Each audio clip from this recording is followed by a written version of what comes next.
Bueno, hola, buenos días, buenas tardes, bienvenidos. Les damos la bienvenida a todos y todas a una nueva actividad de COVID prolongado en América del Sur. Este es un programa de teleclínicas ECO de la Universidad de la República de Uruguay y el Instituto Nacional de Infectología de la Fundación Osvaldo Cruz de Brasil. Hoy tenemos una nueva actividad de este ciclo de teleclínicas que coordinamos junto a colegas de la Fundación Fiocruz y de la Universidad de Uruguay, como les mencionaba. Y tenemos la alegría de que nos acompañe nuevamente la doctora Carolina Isnardi. Ella es reumatóloga de la Unidad de Investigación de la Sociedad Argentina de Reumatología. Estuvo con nosotros previamente y realmente que fue muy aprovechable y muy disfrutable la presentación y el intercambio, así que tenemos la alegría de poder avanzar en una nueva actividad sobre nuevo conocimiento al respecto. Con gran alegría le damos entonces la bienvenida. Hoy vamos a hablar de sintomatología reumatológica y COVID prolongado. Les queríamos recordar un par de aspectos. En primer lugar, mantener la cámara encendida y el micrófono inhabilitado mientras no hacen uso de la palabra. Decirles que la actividad cuenta con traducción simultánea en español y portugués y que pueden seleccionar su idioma en el menú inferior. Los alentamos a intercambiar y a participar activamente, para lo cual les pedimos levanten la mano para solicitar la palabra o utilicen el chat para realizar comentarios o aportes. Bueno, les damos entonces nuevamente la bienvenida. Le pedimos a Carolina que empiece con su presentación y posteriormente abrimos entonces el intercambio. Bienvenida y muchas gracias nuevamente. Hola, buenos días. Bueno, primero que nada, muchas gracias por, por invitarme nuevamente. La verdad que sí que fue lindo haber participado previamente y bueno, y volver acá con otro aspecto, digamos, del COVID prolongado. En este caso, la idea es hablar acerca de las manifestaciones reumatológicas que pueden surgir en pacientes que presenten esta condición. Y les voy a mostrar primero algunos datos nuestros, ¿sí? Que ya les mostré la otra vez.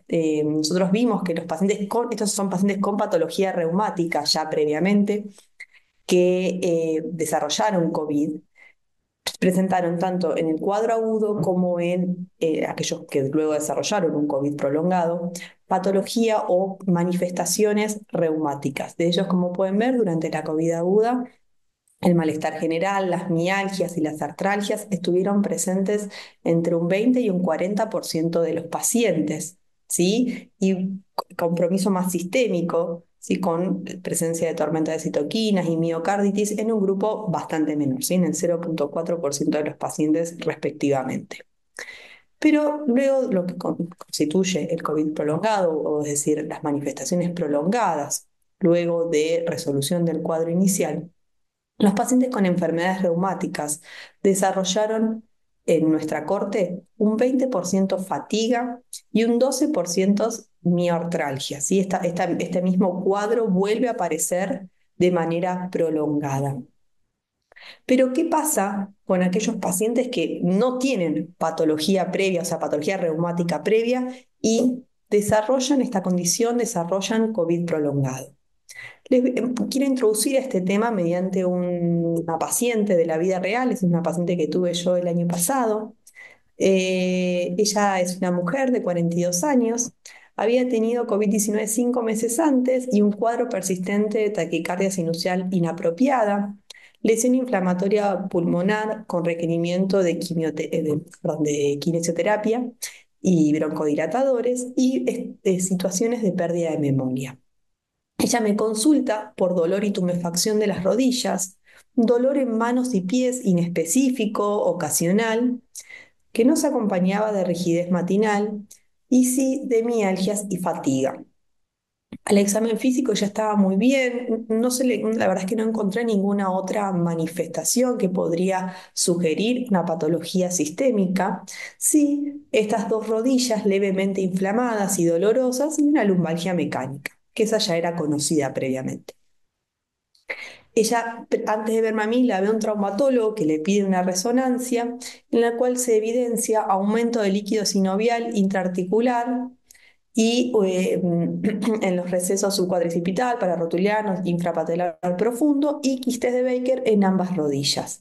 Yo le pido un laboratorio, en ese caso ella presenta reactantes de fase aguda normales y anticuerpos látex, o sea, el factor reumatoideo, el ANA, CCP, RO y la negativos.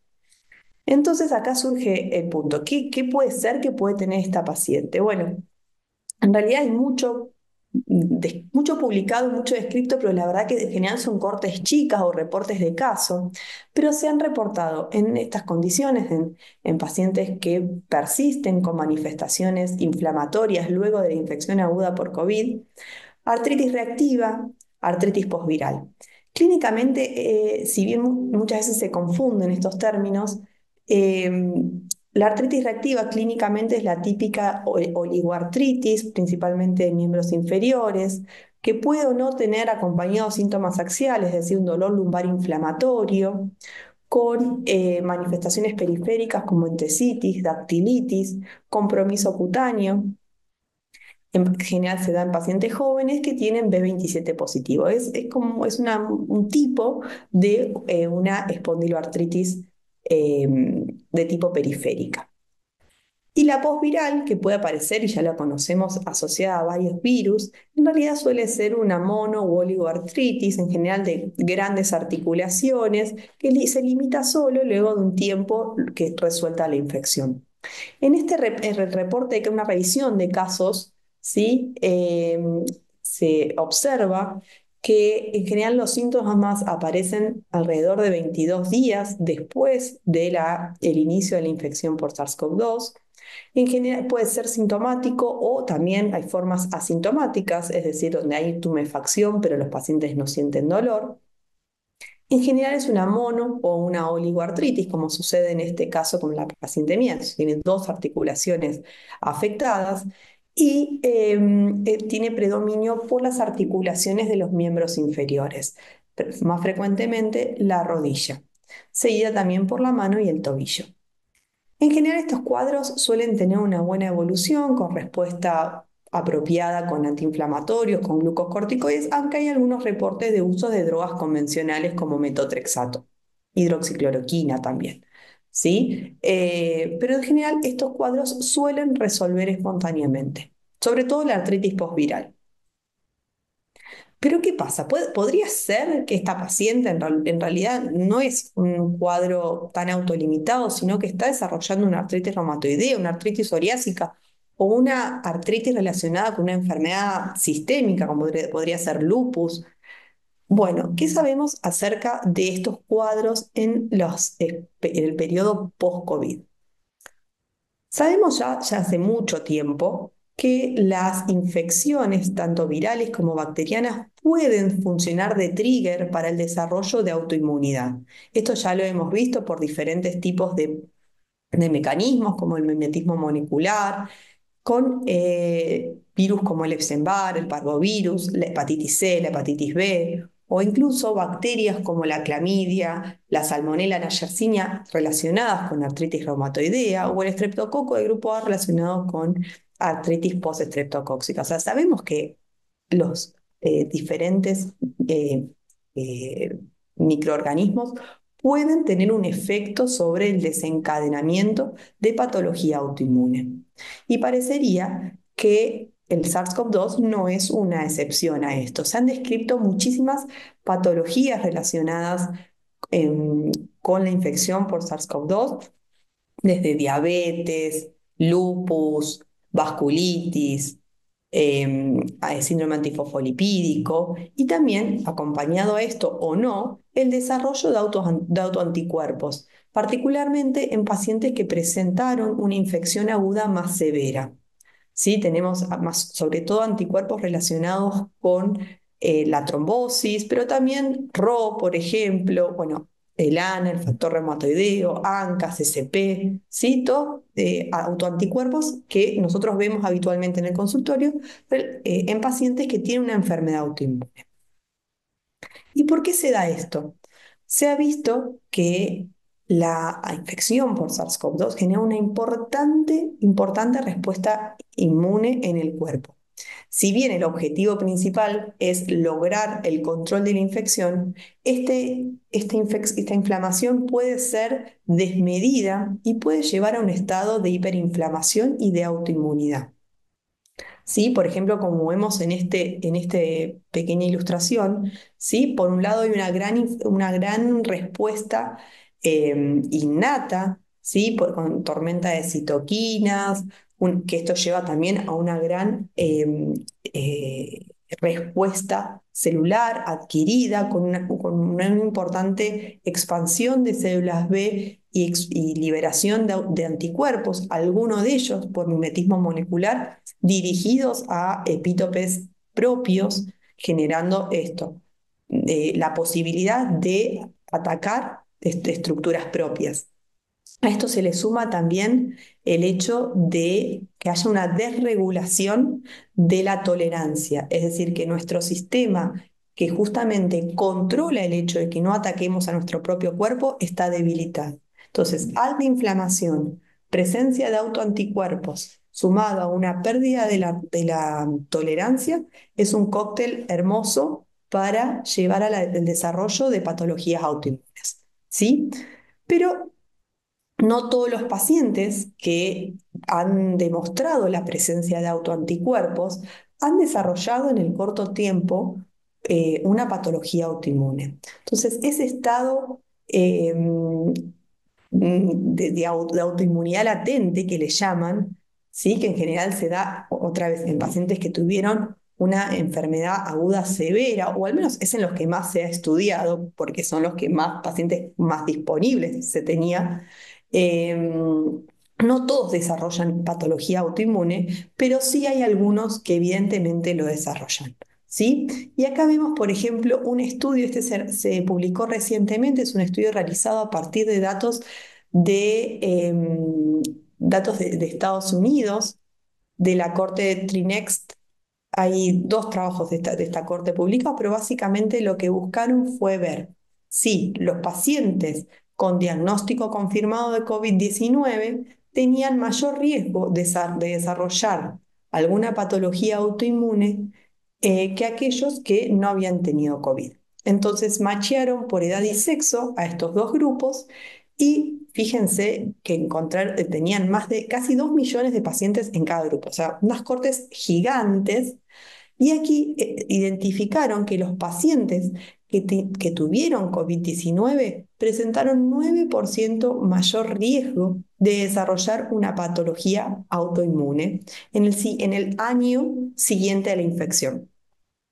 Pero no cualquiera, fíjense que bueno, en algunos casos los intervalos de confianza son muy amplios, pero los que demostraron realmente mayor riesgo son la diabetes tipo 1 y aquellas en general relacionadas con vasculitis. ¿Sí? Fíjense, está la PAN, una anginitis por hipersensibilidad, o la enfermedad mixta del tejido conectivo, la colitis ulcerosa, la psoriasis y la tiroiditis autoinmune. ¿Sí?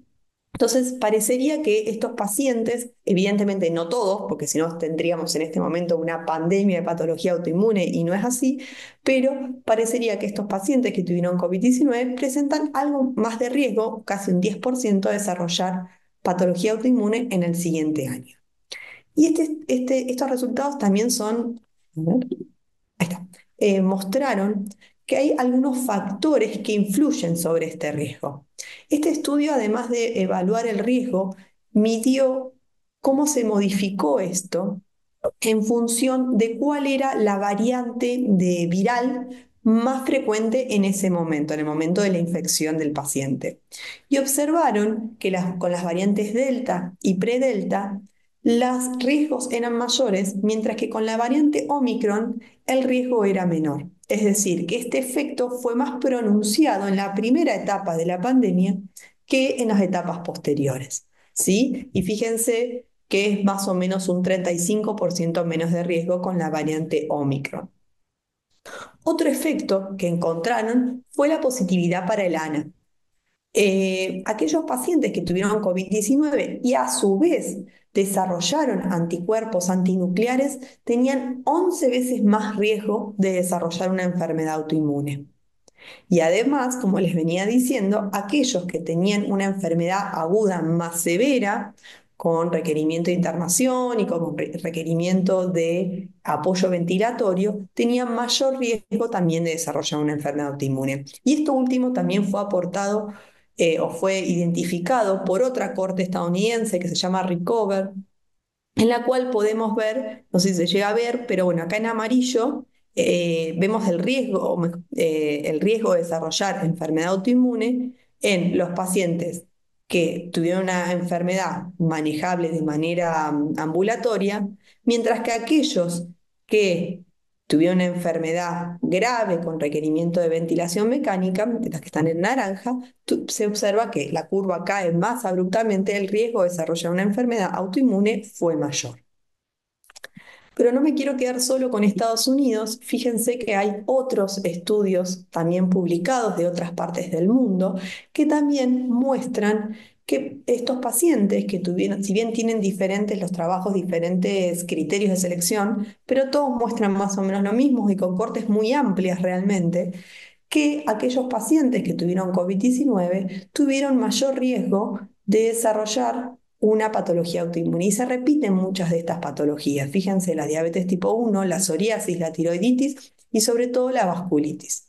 Sabemos que el COVID es un virus vasculotrópico y tiene un efecto no solamente en la situación aguda, sino evidentemente también a nivel crónico. Sin embargo, si bien, como les digo, estos estudios son multicéntricos de gran tamaño, les mostraba recién un estudio con 2 millones de pacientes en cada grupo, es gigante, y se ven estos hallazgos en diferentes poblaciones y sistemas de salud, sabemos que estos estudios son retrospectivos, es decir, que no podemos realmente establecer causalidad. Son en general de tiempo de seguimiento corto, entre 6 meses y un año. Los desenlaces en general se identifican al ser retrospectivos por códigos diagnósticos y esos a veces no son tan exactos. Se incluyen pacientes que realmente acceden al sistema de salud y que realizaron visitas al sistema de salud, y sabemos que eso no siempre es así, mucho menos a veces en nuestro medio. Y podría haber un subdiagnóstico de pacientes con infección, es decir, que tuvieron infección por SARS-CoV-2 asintomática, que después desarrollaron o no una infección, una enfermedad autoinmune. Sin embargo, vienen siendo resultados consistentes. Yo creo que todavía falta tiempo para terminar de ver esto, ¿no? Y de otro punto que les quería hablar, que esto que les mostraba también en pacientes con enfermedades autoinmunes, es el desarrollo de la fibromialgia o de un cuadro símil fibromialgia dentro del cuadro post-COVID o en aquellos pacientes que persisten con sintomatología. Se ha visto que entre un 30 y 40% de los pacientes que desarrollan síndrome post-COVID presentan dolor crónico generalizado y fatiga. ¿Sí? Lo que les mostraba en los pacientes con enfermedades reumáticas no dejan de ser pacientes, no dejan de ser personas también, digamos, están dentro de este cuadro, ¿no? Que incluso, perdón, cumplen con los criterios de diagnóstico de fibromialgia, que es los últimos que tenemos disponibles son del 2016. ¿Y cuáles son las características de este tipo de dolor? En general es un dolor musculoesquelético generalizado, que si vos le preguntás al paciente, el paciente te va a decir sí me duele, no importa dónde, sí me duele. Quizás uno puede empezar a reconocer cuáles son las regiones corporales más afectadas, pero en general el paciente lo que refiere es dolor de todo el cuerpo. Y se suele asociar a síntomas como fatiga crónica, alteraciones del sueño, deterioro cognitivo, alteraciones emocionales que también se suman a todo esto, ¿no? Y nunca tenemos que dejar de recordar que, sobre todo en la primera etapa de la pandemia, la exclusión, ¿sí? Los miedos, eh, justamente el hecho de no saber, se han detectado muchísimos cuadros de ansiedad y depresión que a este grupo de pacientes tampoco les, digamos, empeora los síntomas, ¿sí? En este trabajo, particularmente, lo que hicieron es identificar la localización del dolor e identificar el dolor en los pacientes con síndrome post-COVID. Y fíjense que en realidad los pacientes reportaron dolor en todo el cuerpo, ¿sí? Esto lleva una escala que va del rojo, desde más frecuente, hasta azul, lo menos frecuente. Pero básicamente el dolor puede aparecer en cualquier lugar del cuerpo. Sí, destacar que lo más frecuente es la zona cervical, la zona de los hombros, las rodillas y la zona lumbar. En general se reporta, como les decía, como es un dolor generalizado, sordo, persistente, con una intensidad media de 5 en 10 y otra vez se asocia a ansiedad, a depresión, ¿sí? Y alteración y alteraciones cognitivas. Ay, perdón, me fui para otro lado. ¿Por qué se da esto del dolor crónico en el síndrome post-COVID? Bueno, por un lado, sabemos que esta gran inflamación sistémica, ¿sí? Y el gran desarrollo de interleuquina 6, sobre todo, pero también interleuquina 1 y TNF, son citoquinas que se ven frecuentemente en cuadros de depresión y en cuadros también de desensibilización central, como la fibromialgia. A esto se suma también el posible daño multiorgánico desarrollado directamente por el virus, ¿sí? Provocando entonces dolor periférico, pero también un umbral hacia el dolor descendido y por lo tanto mayor dolor o una sensación de mayor dolor que quizás pueda tener otra persona, ¿sí? Lo que llamamos como perdón, sensibilización central, ¿sí? Y a esto, como les decía, más allá del daño directo e indirecto del virus, también tenemos el cuadro social y el cuadro en el cual vivimos, ¿sí? Donde la ansiedad, la depresión, la retracción social, producto de las medidas tomadas durante la pandemia, el miedo, incluso el cuadro de estrés postraumático, digamos, empeoran, generan una mochila extra sobre la cual se desarrollen estos síntomas, ¿sí? Como factores de riesgo, este trabajo menciona el sexo femenino, que sabemos que, por ejemplo, el cuadro de fibromialgia es más frecuente en este grupo, mayor, digamos, la obesidad, mayor índice de masa corporal y la presencia de comorbilidades preexistentes. ¿Cómo manejamos a este grupo de pacientes? Y la verdad, en principio, como yo diría, igual que como manejamos una fibromialgia. ¿Sí? Y lo más importante de todo esto es que es un cuadro que debe ser manejado de manera interdisciplinaria. No solamente los reumatólogos manejamos la fibromialgia, sino clínicos, los psiquiatras. Es muy importante el equipo de fisioterapia también, que apoye sobre el tratamiento de estos pacientes. Hay tratamientos farmacológicos que se pueden ir agregando, pero es muy importante esto que les decía, también lo no farmacológico, la fisioterapia, la actividad física, la terapia cognitiva, hidroterapia, acupuntura, todos los que son estas actividades de meditación, como el tai chi, el yoga, el mindfulness, ¿sí? Eso es fundamental en estos pacientes y en principio no debería ser algo distinto, porque como veíamos, la fisiopatogenia parecería ser igual en los pacientes que presentan COVID prolongado. Entonces, como repaso, lo que son las manifestaciones reumáticas en pacientes con infección por SARS-CoV-2, sabemos que durante la infección aguda pueden aparecer fatigas, mioartralgias, incluso artritis, miositis. Hay algunos cuadros reportados de rhabdomiólisis, miocarditis, hay lesiones cutáneas con púrpuras, lesiones necrotizantes, tormentas de citoquinas, que esto suele, digamos, resolver en una gran mayoría de los pacientes, pero algunos pacientes persisten con enfermedad, como saben ustedes, con enfermedad justamente persisten con manifestaciones, lo que conocemos con el long COVID, y en esta situación suelen aparecer síntomas como la fatiga, la fibromialgia que hablábamos recién, mioartralgias, artritis, ya sean artritis reactivas, artritis postvirales, y aparecería un nuevo grupo de patologías autoinmunes gatilladas, obviamente en pacientes, si bien esto no es no está escrito, pero yo realmente creo que como todo, la patología autoinmune no la tiene cualquiera, sino quien puede, es decir, aquel que tiene condiciones genéticas predisponentes sumados a este gatillo podrían estar relacionados al desarrollo de patología autoinmune. Así que bueno, esto sería un breve resumen. Quedo a disposición para las preguntas que quieran realizar o que discutamos. Me parece súper interesante este cuadro o esta situación en algunos pacientes como para que podamos charlarlo y bueno, y discutir al respecto. Muchas gracias, Carolina. Ya tenemos abierto el chat.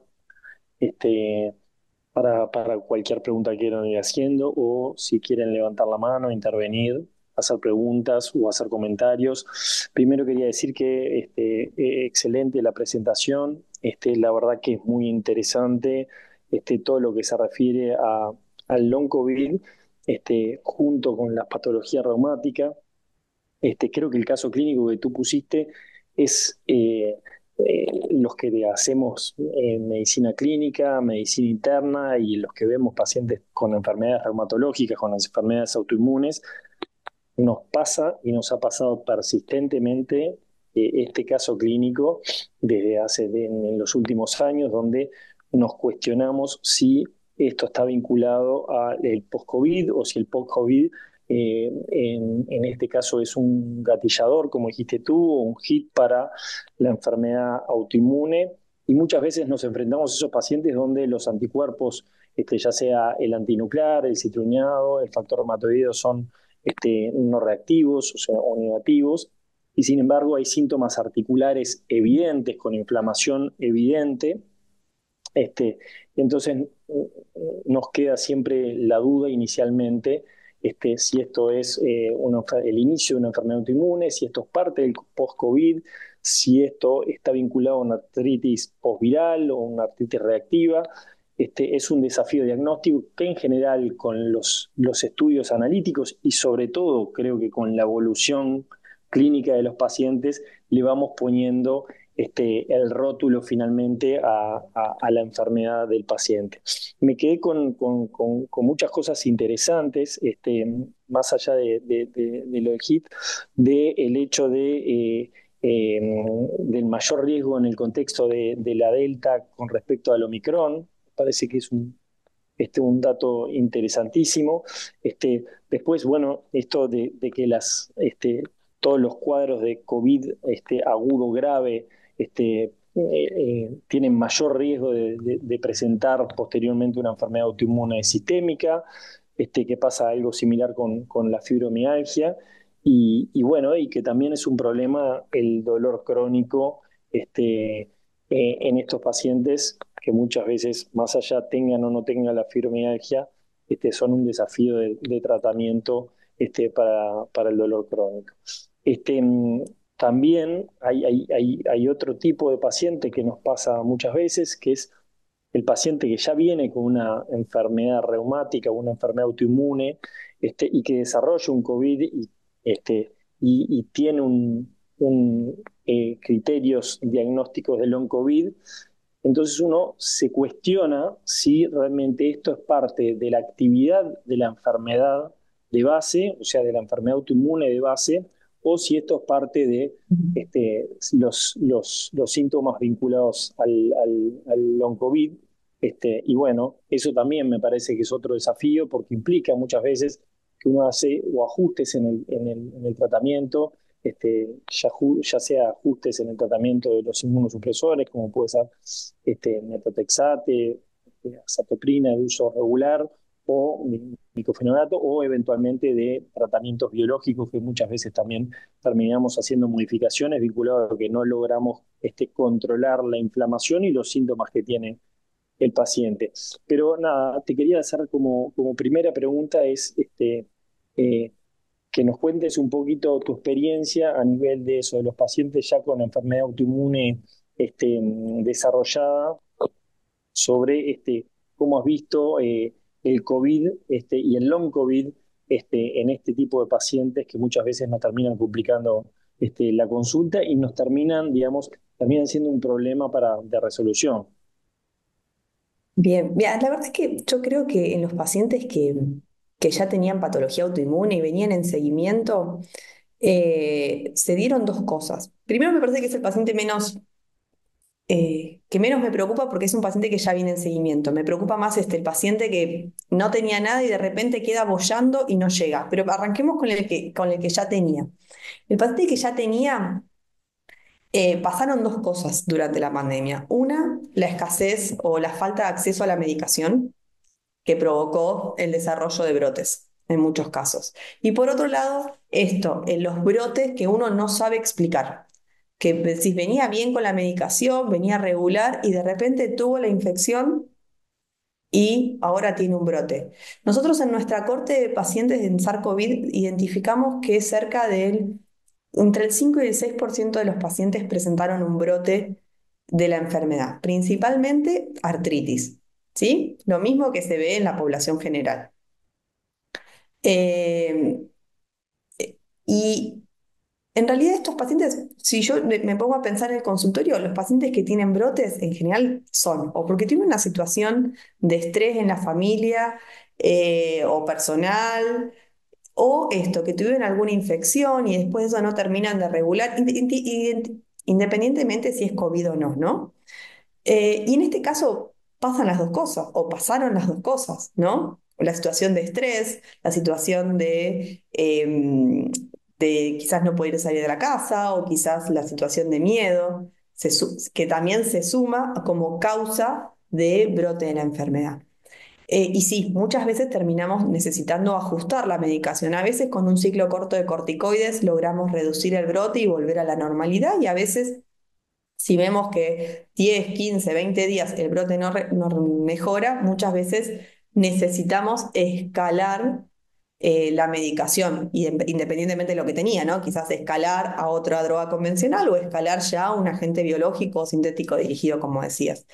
Eh, si bien esto es algo que el COVID como que sacó, ¿no? Volvió a florecer, es algo que hacemos habitualmente en la consulta.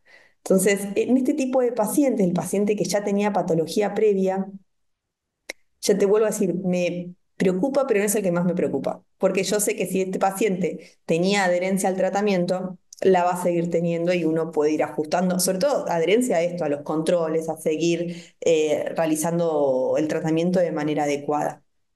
No sé si con eso, digamos, esa es al menos mi experiencia, ¿no? Perfecto, perfecto, sí, por supuesto. Este, estaba Silvia García. Podría ser que una persona que pregunta, podría ser que una persona con sobrepeso tenga mayor complicación. Sí, sí, sí. A ver, la obesidad, no nos tenemos que olvidar que la obesidad, el sobrepeso, es un cuadro inflamatorio per se. ¿Sí? Los pacientes con obesidad el sistema inmune también está afectado y es factor de riesgo digamos, no sé si como desarrollo pero sí para el manejo de estas patologías, las patologías autoinmunes particularmente. Pero sí en lo que es fibromialgia, dolor, artralgias, que muchas veces en estos pacientes no hay una única causa de dolor articular. También tenemos que pensar en la causa degenerativa, que en muchos de estos pacientes también se mezcla. Bueno, la obesidad, la carga de esas articulaciones también colabora en el desarrollo de manifestaciones como dolor, o incluso en algunos casos también algo de inflamación, porque la osteoartritis también puede tener inflamación. Entonces, en este caso, la obesidad cumple una función tanto en esta alteración del sistema inmune como también en algo mecánico. ¿Sí? Entonces creo Exacto. que en ambos sentidos es un factor que uno tiene que tener en cuenta. Completamente de acuerdo por lo que decías del estado proinflamatorio que genera la obesidad, el sobrepeso, que incluso no, lo vemos muchas veces también con persistencia de parámetros inflamatorios, a pesar de, este, pero por un lado está la parte inflamatoria per se de la obesidad y por el otro está la sobrecarga que decías vos, que son las dos cosas que pueden a su vez complicar en la obesidad en este tipo de pacientes. Tal cual. Completamente de acuerdo. ¿Alguna otra pregunta que quieran hacer? ¿Algún comentario? Me ¿Algún gustaría paciente? hacer un comentario o algunos comentarios. Carolina, muchas gracias. Brillante, brillante tu presentación, sumamente interesante, práctica para los que hacemos medicina de consultorio, muy, muy importante. Hoy me voy a poner el sombrero de gastroenterólogo. Voy a dejar el de director de ECO por un rato y me voy a poner el sombrero de gastroenterólogo porque escucharte a ti, sobre todo en el final de tu exposición, me hizo acordar a lo que yo digo varias veces por día. En cada día que tengo consulta, le digo a los pacientes que lo que antes le llamábamos trastornos funcionales digestivos, ahora le llamamos trastornos del eje cerebrointestinal, y que tienen que probar neuromoduladores, que tienen que hacer técnicas de relajación, yoga, meditación, tai chi, lo que puedan, y psicoterapia conductual. Entonces, realmente las mismas palabras que tú usabas, yo las uso todos los días, varias veces por día. Y me hizo acordar, bueno, no es necesario aclarar que un convidado de presente, un protagonista en esto es la microbiota intestinal, tema que mis compañeros saben que me interesa mucho. Ujú. Entonces, en este trastorno de la microbiota intestinal y en lo que leemos permanentemente sobre el tema, hace no mucho leí un trabajo de la microbiota y la fibromialgia, que eran de esos trabajos todavía experimentales, lejos de poder aplicarse, pero me llamaba la atención que era parecido, ahora que hablaron de obesidad, hice otro link, que es cuando a los ratoncitos gordos le ponen la microbiota de los flacos y al revés, engordan o adelgazan. Y esto era parecido porque le ponían a ratoncitos la microbiota de señoras con fibromialgia y le dolía. Y después le ponían de microbiota sana y le mejoraba el dolor. Y después, un poco más osados, se animaron a hacer un ensayo abierto con seres humanos, con mujeres, y notaron algo parecido, completamente experimental, porque no es una indicación formal ni aceptada el trasplante de materias de heces Ujú. en fibromialgia. Bueno, pero quería escuchar tus comentarios luego de esta larga introducción. Ujú. Gracias.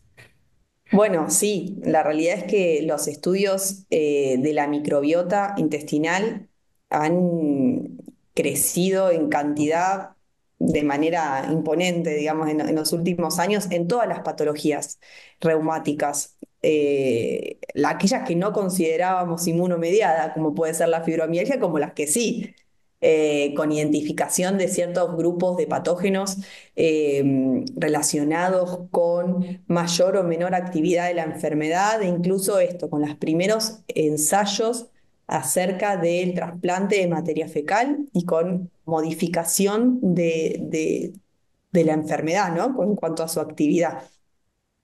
Creo que todavía nos falta mucho camino por recorrer, pero evidentemente este eje neuropsicoendocrino nos está afectando a todo. Digamos, cada uno creo que desde su especialidad está cambiando un poco el speech en algunos aspectos, en gastroenterología, en reumato, porque evidentemente estas bacterias intestinales, y no solamente son las intestinales, son por ejemplo las bacterias del tracto respiratorio también cumplen un rol fundamental también en lo que es, por ejemplo, la artritis reumatoidea o las bacterias bucales, digamos.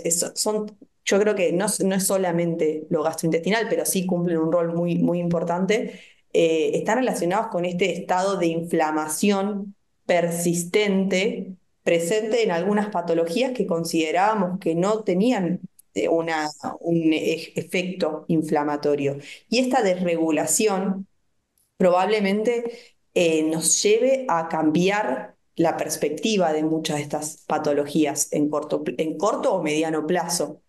Eh, Porque evidentemente esta inflamación local, esté donde esté, creo que está más descrita quizás en artritis reumatoidea por el tema bucal y respiratorio, pero esté donde esté, afecta la forma en que nuestro sistema inmune responde, no solamente a patología autoinmune, sino a infecciones de la vida cotidiana y por ende, esto que decíamos ante paciente, Genéticamente predispuesto. Bueno, quizás no es solamente genéticamente predispuesto, sino con un sistema inmune particular eh, en condiciones de desarrollar una patología autoinmune, ¿no? Y quizás en esta condición basal dependa en muchos sentidos de la flora gastrointestinal.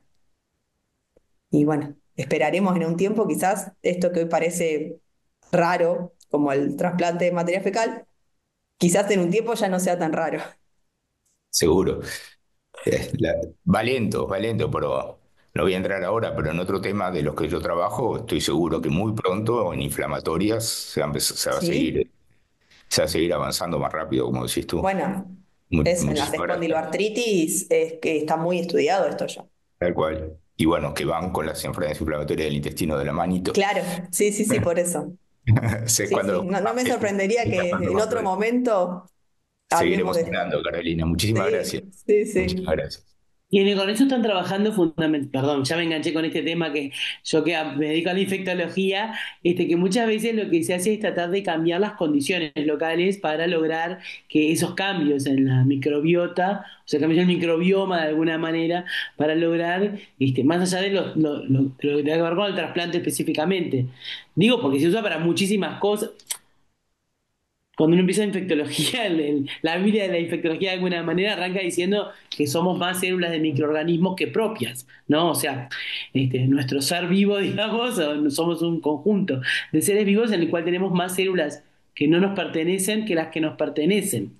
Y de alguna manera la interrelación con estos microorganismos y el ambiente local probablemente tienen mucha incidencia en cómo en las enfermedades y en cómo se manifiestan también, no solamente en cuáles podemos tener o desarrollar, sino un poco en cómo se manifiestan.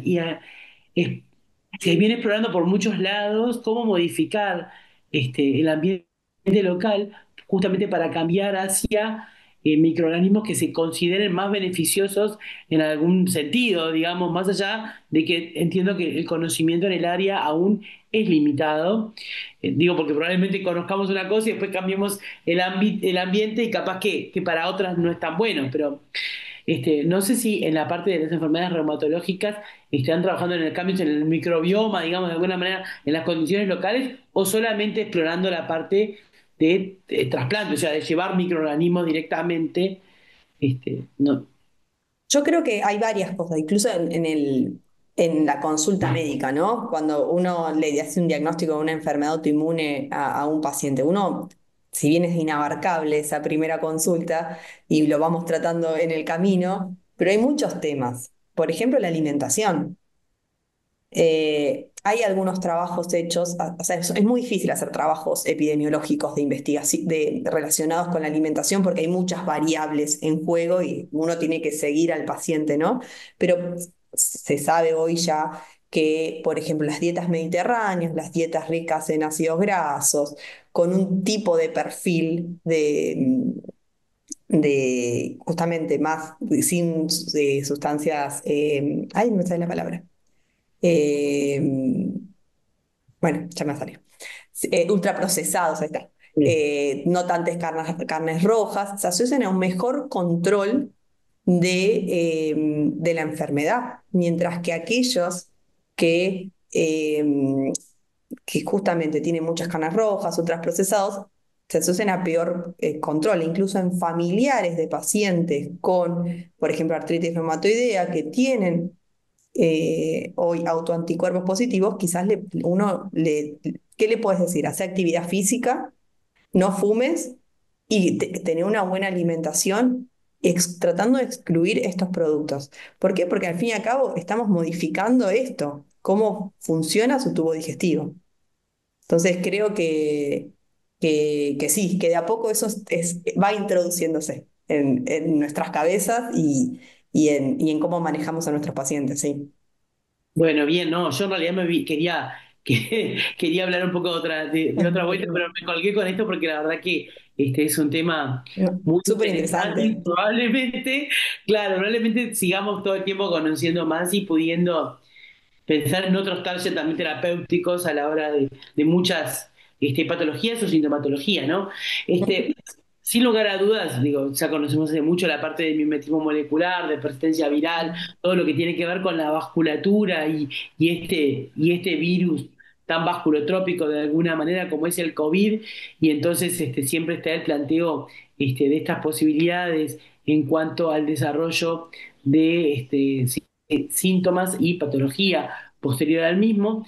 Y entiendo que un poco Federico resaltaba las enormes dificultades a veces en poder valorar si es de alguna manera un síntoma vinculado a la infección por COVID, un síntoma vinculado a una enfermedad previamente no diagnosticada que de alguna manera debuta posteriormente, pero es verdad que hay algunas cosas que capaz que son más probables que pasen, vinculadas sobre todo con esto de la autoinmunidad, y se ha visto claramente en la diabetes, que es una de las que señalaba, en los niños, con bueno, estudios poblacionales, ¿no? Digamos, con aumento de diagnósticos de diabetes uno posterior a las olas de COVID, que de alguna manera refuerzan el pensamiento de cómo de alguna manera se vincula esta infección por este virus y el desarrollo posteriormente de enfermedad. Ustedes, sí que señalabas algo del tema de las variantes. Eso nos ha sido más difícil de ver en algunas otras situaciones, sí la gravedad, y entonces las variantes quedaron cuadros más graves, pero por lo que yo vi que tú señalabas, encontraron vínculo con variantes no necesariamente vinculado con la agresividad de la infección inicial de ese COVID, que a veces es lo que ha tenido más vínculo, sino directamente con la variante, con el desarrollo de algunas de las enfermedades. ¿Ustedes pudieron ver eso realmente en su práctica o no sé? Te quería pedir una Eh, Sí, a mí me pareció la verdad muy interesante el resultado de ese trabajo justamente en relación a eso. Si bien los pacientes no es que hacían estudio del serotipo del virus ni de la variante, sino que lo contemplaban en función del tiempo, o sea, cuál era la variante predominante en ese periodo de tiempo, ¿sí? Así que eso sería una limitación. Pero por otro lado, si bien no es un link directo, sí podemos ver que, caso contrario, hoy en día tendríamos el consultorio estallado de patología autoinmune. Si evidentemente ese riesgo tiene que haber descendido, porque si no, estaríamos ante otro panorama hoy en día. Creo que igual falta muchísimo de información con respecto a esto. Creo que es algo que todo el tiempo está todo, a pesar de que está globalmente la situación bastante controlada, siguen saliendo un montón de trabajos publicados al respecto y creo que hay que seguirle el rastro. Pero me parece que estos resultados se condice con la práctica diaria, que claramente no tenemos un boom, bueno, al menos yo y lo que sé de colegas, no es un boom de pacientes post-COVID teniendo enfermedades autoinmunes. Creo que esto sí em, digamos, si bien no es algo estricto, evidentemente algo tiene que haber al respecto, porque si no, bueno, nuestra situación hoy sería distinta. Sí, claro, no, no, es verdad. Que no podría ser más magnificente eso, porque si no, como tal. Sí, o sea, un efecto de mayor calidad, digamos, sí, un efecto más intenso sobre esto, hoy estaríamos sobrepasados de manos si no vemos una epidemia de pacientes con enfermedades autoinmunes. No, y lo otro que no le queda la idea es lo del ANA y la posibilidad de pensar en la posibilidad de marcador de síntomas persistentes durante el COVID en agudo, digamos, digo, como Eso sí. sabemos que se están buscando marcadores y hay trabajos en muchos lados tratando de encontrar cuáles podrían ser, y bueno, y uno pensaría que capaz que en el contexto de las enfermedades autoinmunes, los SANA agudo podrían ser de alguna manera marcadores de la posibilidad de evolución a COVID prolongado por esta relación que se ha visto de mayor posibilidad de desarrollo de síntomas a largo plazo. Pero bueno, Ujú. también entiendo que es difícil pensar en hacerle ANA a todo el mundo, sobre todo porque no sería un marcador de long COVID en general, sino en algunas situaciones particulares. Entonces, Y es tampoco aconsejo hacer ANA a todo el mundo. por Por eso. favor. Por favor, porque Ahí sí que les aumentaría la consulta de dificultades. No, y lo otro con también, criterio. Claro. Y lo otro también, que es probable que también que la inmunización, digamos, y la inmunidad de rebaño también pueda estar influyendo también en todo esto, ¿no? En el sentido de ser un efecto protector, contra el que nos inunde también de enfermedades reumatológicas vinculadas. Totalmente. Al limitar las formas graves, Exacto, exacto. No pensaría que sí, podía sí, también haber algo de eso por ahí. totalmente. Bueno, muy bien. ¿Alguien que quiera hacer algún otro comentario? No, yo creo que la verdad que estuvo muy interesante, es un tema sobre el que seguramente seguiremos aprendiendo. Las enfermedades autoinmunes y reumatológicas tienen una complejidad importante en esta parte de pensar en la patogenia, de pensar un poco en el desarrollo e inclusive del diagnóstico que más allá de que siempre se establecen criterios que vinculan un poco lo que decíamos de lo clínico y lo paraclínico, tiene algunas dificultades que no es menor y el COVID prolongado probablemente en este contexto tenga más dificultades diagnósticas que en otros. Eso creo que es algo que probablemente vamos a seguir viendo en la medida de que no tengamos un marcador específico, como señalábamos, para el diagnóstico de COVID prolongado y que, como sabemos, los cuadros postvirales muchas veces pueden generar sintomatología reumatológica en un periodo de tiempo variable. Así que creo que es un tema que nos va a acompañar durante algún tiempo más, estas dificultades. Y bueno, nada, solamente agradecerle a Carolina por la presentación, por la claridad de los conceptos, por la cantidad de aspectos que trajo para el debate y el intercambio, y por la buena voluntad y lo claro de la presentación. Muchas gracias nuevamente, y a los demás, invitarlos a participar en los próximos teleclínicas que nos quedan de este año, que son unas cuantas todavía, ¿eh? Porque mira que nos vemos dos más en septiembre y después dos en octubre, dos en noviembre y la última que es el 1 de diciembre. Pero bueno, en 15 días para encontrarnos nuevamente, este, para un intercambio respecto a COVID prolongado en el contexto de las teleclínicas ECO. No sé Bueno, si se alguien... nota que Carolina había dejado muy buena imagen y el tema fue muy interesante porque se conectó muchísima gente de toda Latinoamérica, a quienes, como siempre, les agradezco mucho la confianza que tienen en ECO y en este trabajo que hacemos con el Instituto Fiocruz de Río de Janeiro. Y Carolina, quedó claro que satisfaciste todas las expectativas y mucho más que eso. Fue muy interesante, muy agradecido y seguimos en contacto todos. Hasta dentro de 2 semanas. Muchas gracias por invitarme. La verdad que es muy, muy interesante tener estas discusiones, interdisciplinarias, porque nos Ah, la merecemos, creo. hasta luego. Chao, chao. Hasta luego. Hasta luego. Chao. Chao, que tengan lindo día. Gracias, Igual. Federico. Gracias, Mariana. Nos Chao, vemos. Chao. gracias. Chao, Nos vemos Jairo. en 15 días.